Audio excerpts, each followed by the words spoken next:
সকালবেলা যদি কোনো লীলা স্মরণ করতে হয়, এই লীলাটি স্মরণ করবেন।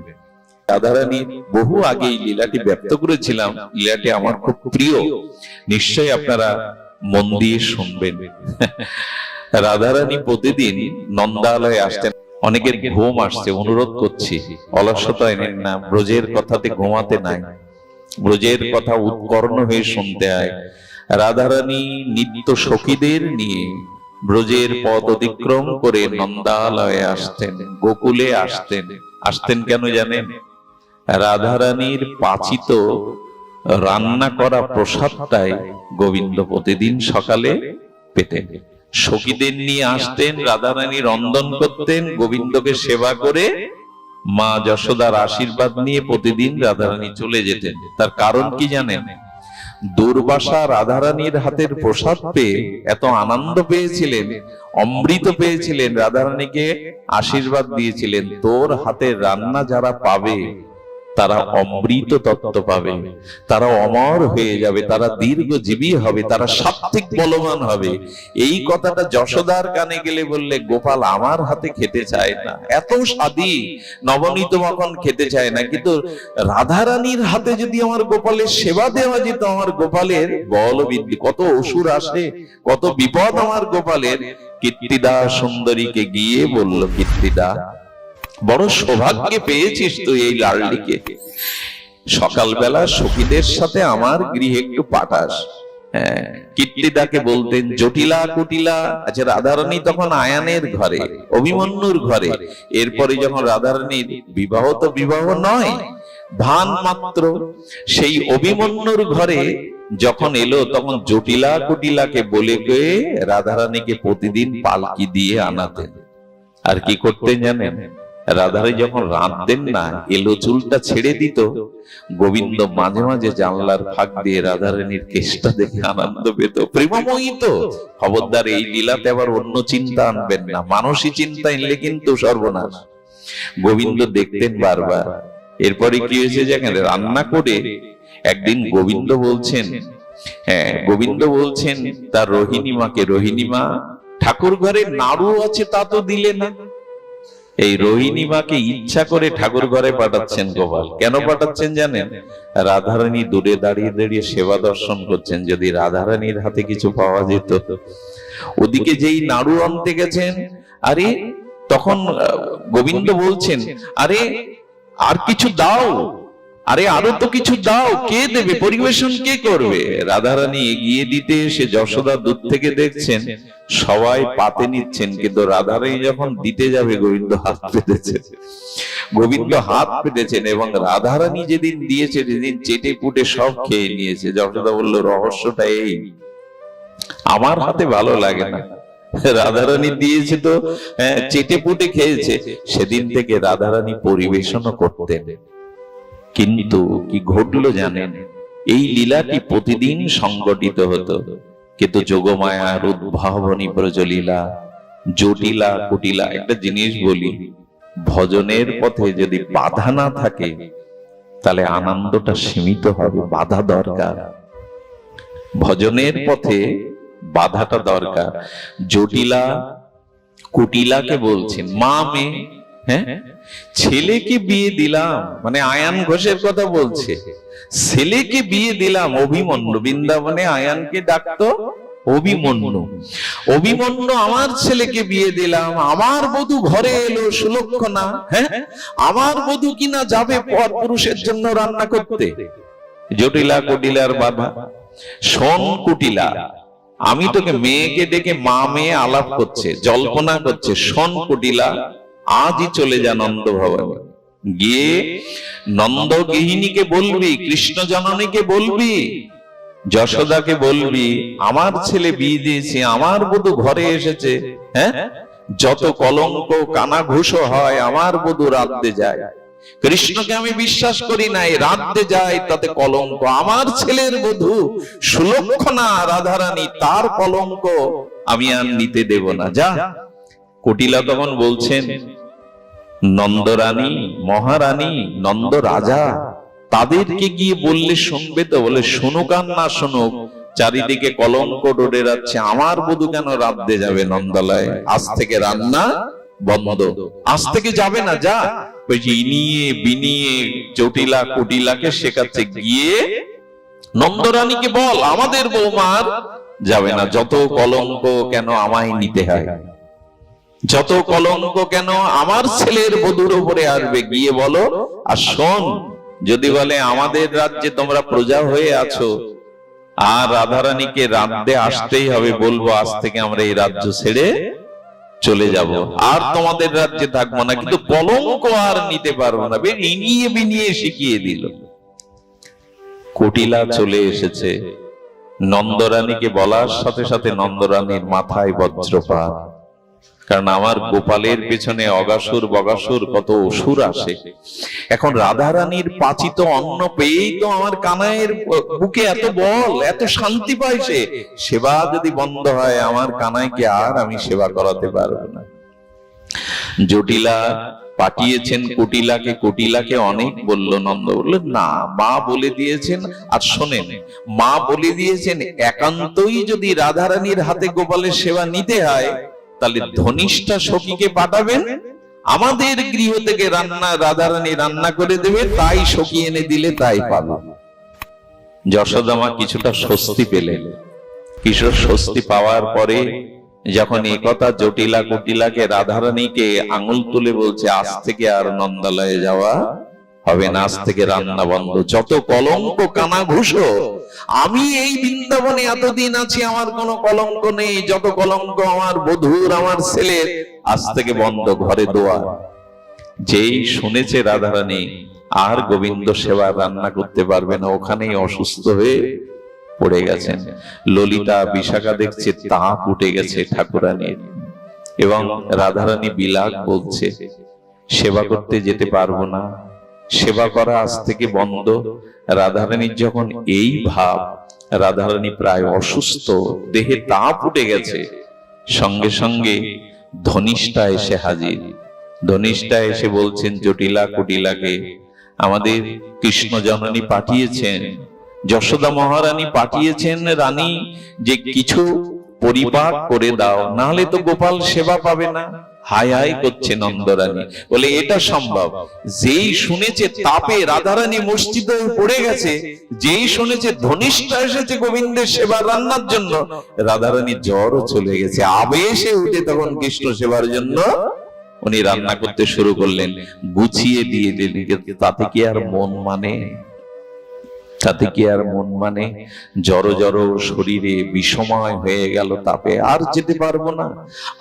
আর প্রাণনাথকে এইভাবে নিজের হাতে রান্না। দেখুন, মেয়েদের মায়েদের একটা স্বভাব আছে, যাকে তারা খুব ভালোবাসে তাদের মনের মধ্যে একটা স্বপ্ন লুকিয়ে থাকে, কবে হাতে করে রান্না করে তাকে সেবা করাতে পারবেন। এই সেবা করালে সে খুব আনন্দ পায়। হাতে করে রান্না করে সেবা করে যখন সে পরিতৃপ্ত পায়, তখন সমস্ত আনন্দ তার হৃদয়ে ভরে যায়। তো তখন কি হলো, ধনিষ্ঠা রাধারানীর কানে কানে এসে কি বলে গেল বিড়বিড় করে। আর এই যে বিড়বিড় করে বলল, সেই বলাতে রাধারানী উঠে বসেছে বটে, কিন্তু রাধারানী সখীদেরও কানে কানে ললিতা বিশাখাকে বলল। কি বলল জানেন? কি বলল শুনুন সেই রহস্য। রাধারানী শুয়ে পড়েছে, তাপে তার সমস্ত শরীরে জড়ো জড়ো, কথা বলতে পারছেন না।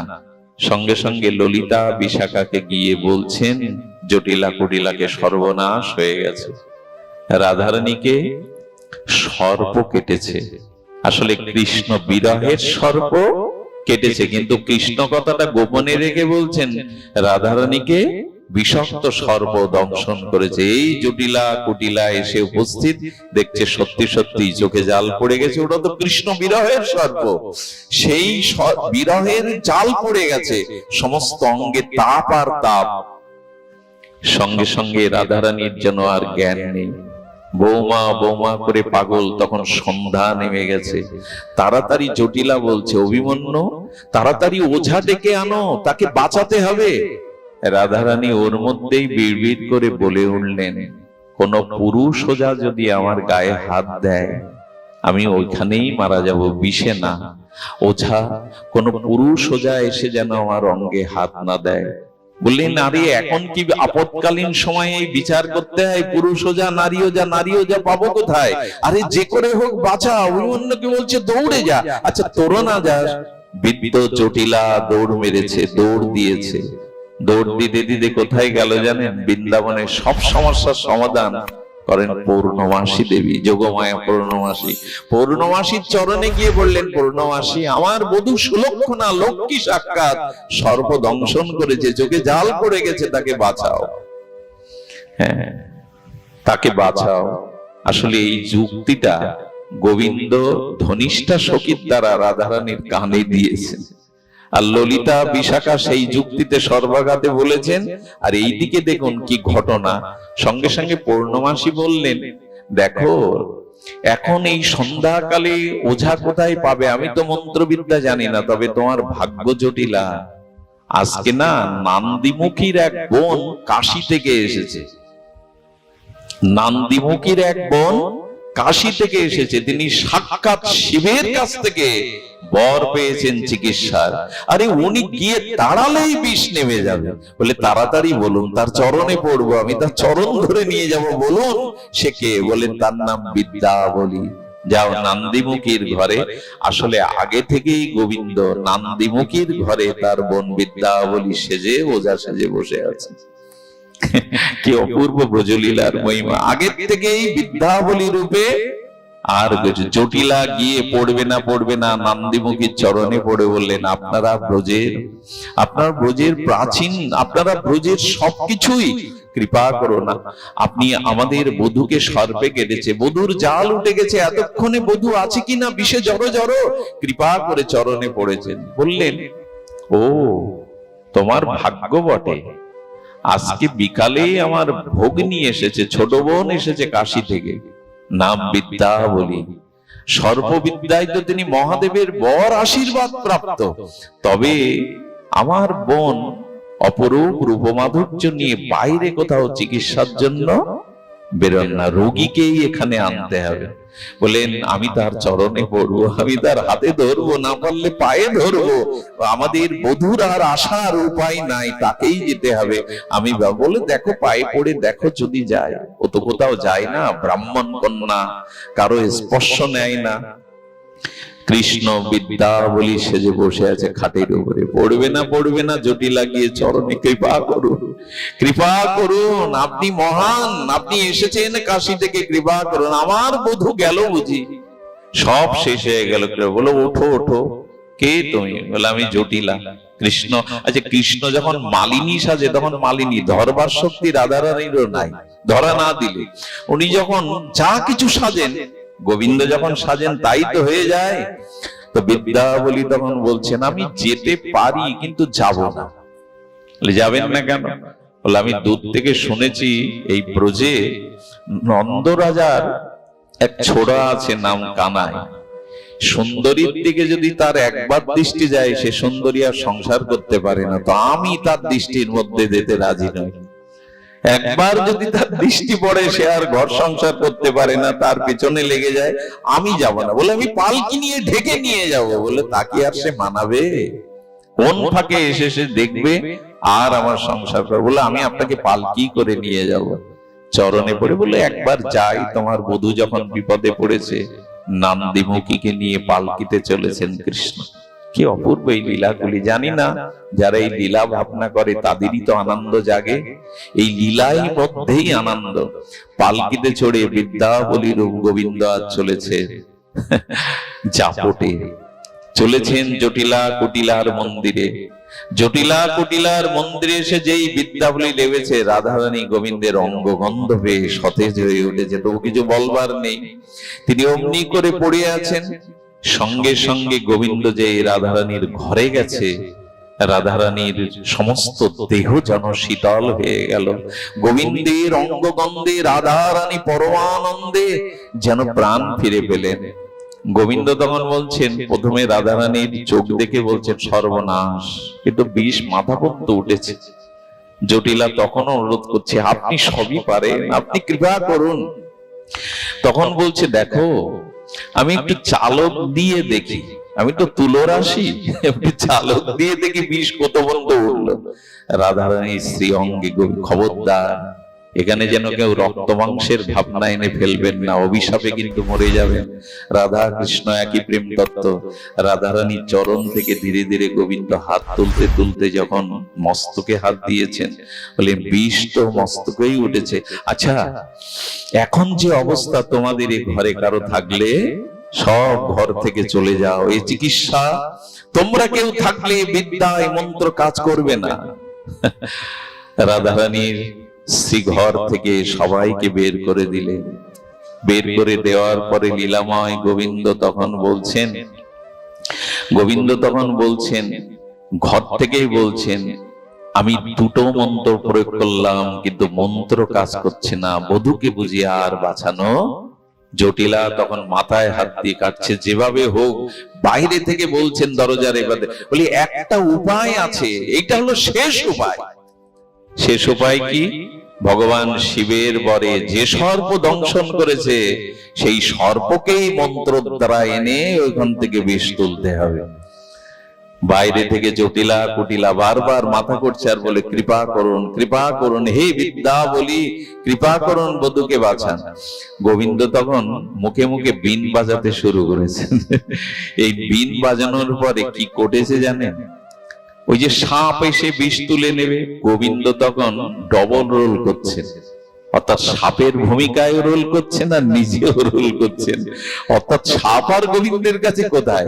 ওই বীণ বাজাতে বলছে, হ্যাঁ সর্প এসেছে, হে সর্পরাজ, হে নাগরাজ, আমি বলছি তুমি কথা বলো, কে তুমি? বাইরে থেকে শুনতে হবে এরকম শব্দ করছে, সব যেরকম সব করে, বলে হে নাগরাজ তুমি নিজ মুখেই বলো, কে তুমি? বলে আমি ভগবান শিবের কাছে থাকি। তুমি কেন দংশন করেছো? দংশন করব না, রাধারানীকে দংশন করেছি, রাধারানী সতী লক্ষ্মী, রাধারানীর জন্যই এদের সংসারে উন্নতি, ব্রজের শান্তি। আর দংশন করেছি যাতে রাধারানী মারা যায়। রাধারানী সতী লক্ষ্মী মারা গেলে অভিমন্যু মারা যাবে অভিশাপে, আর অভিমন্যুর শোকে এই বুড়ি জটিলা কুটিলা এরাও মরবে, নির্বংশ হবে। এই জন্য আমি দংশন করেছি। এরকম করছে গোবিন্দ, সাপের অভিনয়।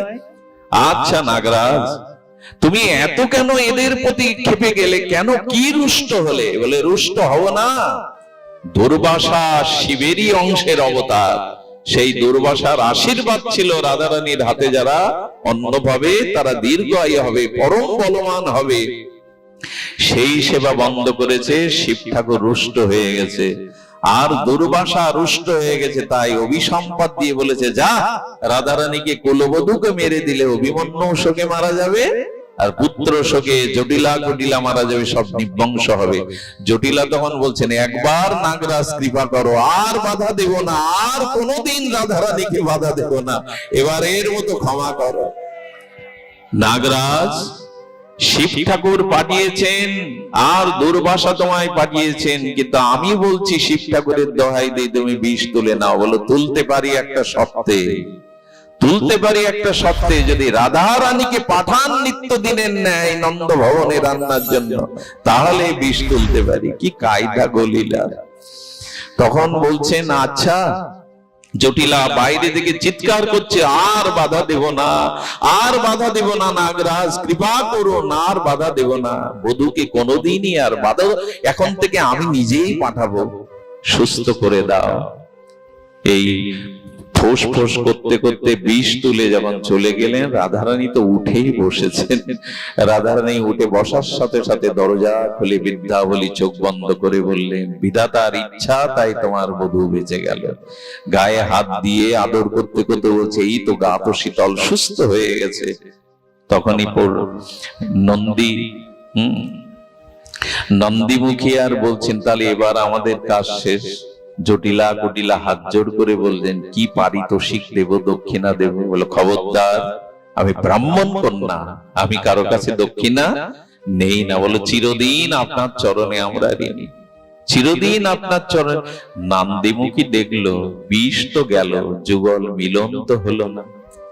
সঙ্গে সঙ্গে নন্দীমুখী বলছেন জটিলা কুটিলাকে, দেখো আমার মনে হয় বলে আপনারা থেকে যান না, এই রাত্রে আর কোথায় যাবেন? বলে কথাটা বলেছো ঠিক, কারণ বিষ একবার নেমে গেলে আবার ওঠার সম্ভাবনা থাকে। এই জন্য ওঝাকে এক রাত্রি রোগীর পাশে থাকতে হয়। বিষ যদি আবার ওঠে, বিষ যদি আবার ওঠে, এক রাত্রি থাকতে হয়। গোবিন্দ চাইছিলেন তাই, গোবিন্দ তাই চাইছিলেন। বললেন আমি বিছানা করে দিচ্ছি, একেবারে ঝেড়ে ঝুড়ে মঙ্গলে ফুল টুল দিয়ে সাজিয়ে জটিলা কটিলায় কৃপা করে একটা রাত্রি থেকে যান, যদি আবার বিষ ওঠে। ঘরের দরজা দিল, রাধা মাধবের নিত্য বিলাসে মিলন হলো। এই লীলাগুলি আমাদের শুনতে এরকম লাগছে, যারা নিত্য এই লীলা চিন্তা করে তাদের না জানি কত আনন্দ হয়। এই লীলার মধ্যেই আছে পরম আনন্দ। আর এটি ভাবতে ভাবতে ভাবতে ভাবতে কোনো না কোনো জন্মে গুরুদেবের কৃপায় ওই বৃন্দাবনে গোপীর ঘরে জন্মে নিত্য লীলাতে প্রবেশ করা যাবে। এই জন্য মহাপ্রভু এই মঞ্জুরি ভাব সাধনা দিলেন। আর আমাদের গোস্বামীগণ কি বললেন? আত্মানাং চিন্তায়েতে তত্র তাসাং মধ্যে মনোরমম রূপ যৌবন্য সম্পন্নম কিশোরীম প্রমাদাকৃতিম। এই আত্মা মাঝে গুরুদেব প্রদত্ত একাদশ ভাবাত্ম এই রাধারানীর কিঙ্করী মঞ্জুরি ভাবতে ভাবতে, লীলা ভাবতে ভাবতে রাধারানী কোনো না কোনো জন্মে তোমাকে নিত্য লীলায় নিয়ে দেবেন। এইভাবে মঞ্জুরি ভাবনা ভাবতে ভাবতে কতজন গেছে জানেন? রাধারানীর সেবিকার সংখ্যা, রাধারানীর সেবিকার সংখ্যা কত? আপনি যেতে পারেন। রাধারানীর সেবিকার সংখ্যা 20,08,000। কয়জন? 20,08,000 পৌঁছে গেছে। আপনিও যদি রাগ মার্গে কাম বিষ কাম গায়ত্রী মঞ্জুরি ভাব পান, এই লীলা চিন্তা করতে করতে কোনো না কোনো জন্মে রাধারানী ব্রজের নিত্য লীলাতে আপনাকে মঞ্জুরি রূপে নিয়ে নেবেন। আসুন রাধা মাধবের এই যুগল ভাবনা, আমাদের এই লীলা ভাবনায় আমাদের সারক। শুধু হরিনাম করবেন না, হরিনাম করতে করতে এই লীলাগুলো হৃদয়ে স্মরণ করবেন। এই মঞ্জুরি ভাব সাধনা, রাধারানীর এই লীলা বিশ্রাম আমরা এখানে